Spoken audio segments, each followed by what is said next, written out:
Assalamualaikum warahmatullahi wabarakatuh. Perkenalkan, nama saya Asraf Khairi dengan NIM 24010472 dengan prodi Hukum Pidana Islam. Pada kesempatan ini saya akan menjelaskan secara singkat mengenai isi buku Filsafat Hukum Islam karya Daniel. Buku ini menjelaskan bahwa filsafat hukum Islam bukan hanya membahas hukum halal dan haram, tetapi juga mengkaji dasar pemikiran, tujuan metode, dan nilai yang terkandung di dalam hukum Islam. Dengan mempelajari filsafat hukum Islam, kita diajak untuk memahami mengapa suatu hukum diterapkan dan bagaimana hukum tersebut dapat memberikan kemaslahatan bagi kehidupan manusia.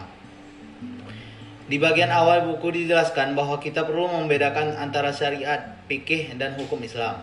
Syariat adalah seluruh ajaran Allah yang terdapat dalam Al-Quran dan hadis. Fikih merupakan hasil pemahaman para ulama terhadap syariat yang berkaitan dengan hukum-hukum praktis. Sedangkan hukum Islam adalah aturan-aturan yang telah diformalkan menjadi peraturan yang berlaku.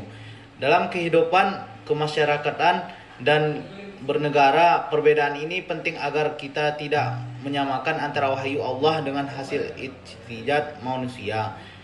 Selanjutnya, buku ini menjelaskan bahwa filsafat hukum Islam merupakan cara berpikir yang mendalam, sistematis, ilmiah, dan dapat dipertanggungjawabkan mengenai hakikat dan tujuan, asas, metode, serta aturan-aturan hukum Islam.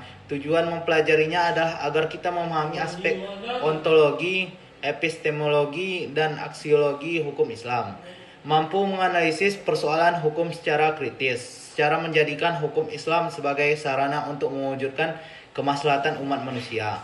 Pembahasan berikutnya adalah mengenai ontologi hukum Islam. Ontologi membahas tentang hakikat atau dasar keberadaan atau suatu ilmu. Dalam hukum Islam, ontologi mengkaji hakikat hukum Islam, keistimewaannya, struktur yang pada akhirnya berasal dari Allah Subhanahu wa taala.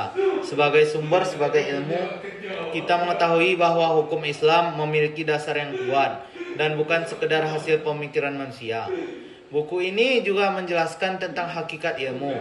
Menurut penulis, ilmu memiliki beberapa sifat, yaitu bersifat empiris, terbuka untuk dikaji dan dikritik, selalu berkembang sesuai perkembangan zaman, serta kebenarannya bersifat relatif dalam batas kemampuan manusia. Karena itu, ilmu tidak boleh dipandang sebagai suatu yang mutlak, sebagai wahyu Allah. Sikap ini mengajarkan kita agar selalu terbuka terhadap perkembangan ilmu pengetahuan tanpa meninggalkan nilai-nilai agama.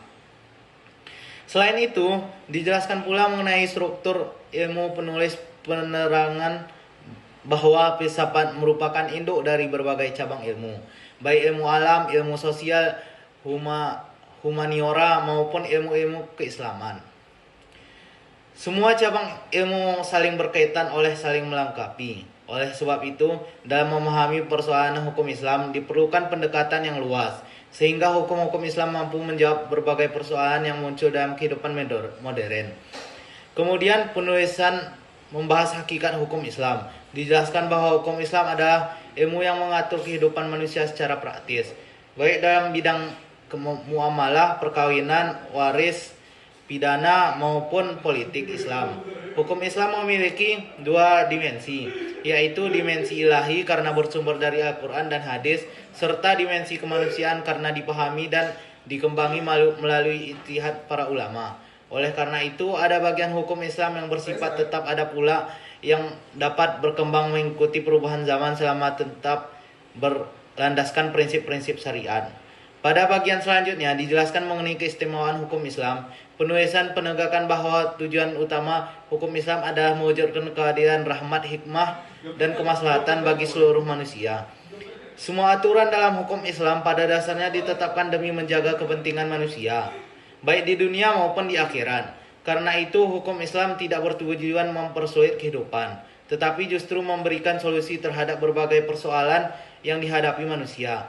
Bahkan dijelaskan bahwa fatwa hukum dapat berubah sesuai perubahan waktu, tempat, keadaan, dan kemaslahatan, selama tidak bertentangan dengan prinsip-prinsip syariat. Dari keseluruhan isi buku ini, saya memahami bahwa filsafat hukum Islam mengajarkan kita untuk tidak hanya mengetahui bunyi suatu hukum, tetapi juga memahami alasan, tujuan, serta hikmah dan di balik penetapan hukum tersebut. Dengan cara berpikir seperti ini, hukum Islam akan selalu mampu menjawab pertentangan zaman sekaligus tetap menjaga nilai-nilai yang diajarkan oleh Al-Quran dan hadis. Menurut saya, isi buku ini memberikan pemahaman bahwa mempelajari filsafat hukum Islam sangat penting, khususnya bagi mahasiswa hukum. Kita tidak hanya belajar menghafal Al-Quran, menghafal aturan, tetapi juga memahami alasan mengapa aturan itu dibuat, tujuan yang ingin dicapai, serta bagaimana menerapkan secara adil di tengah masyarakat. Pemahaman seperti ini akan membuat kita lebih bijaksana ketika menghadapi persoalan hukum yang terus berkembang. Itu saja dari saya. Assalamualaikum warahmatullahi wabarakatuh.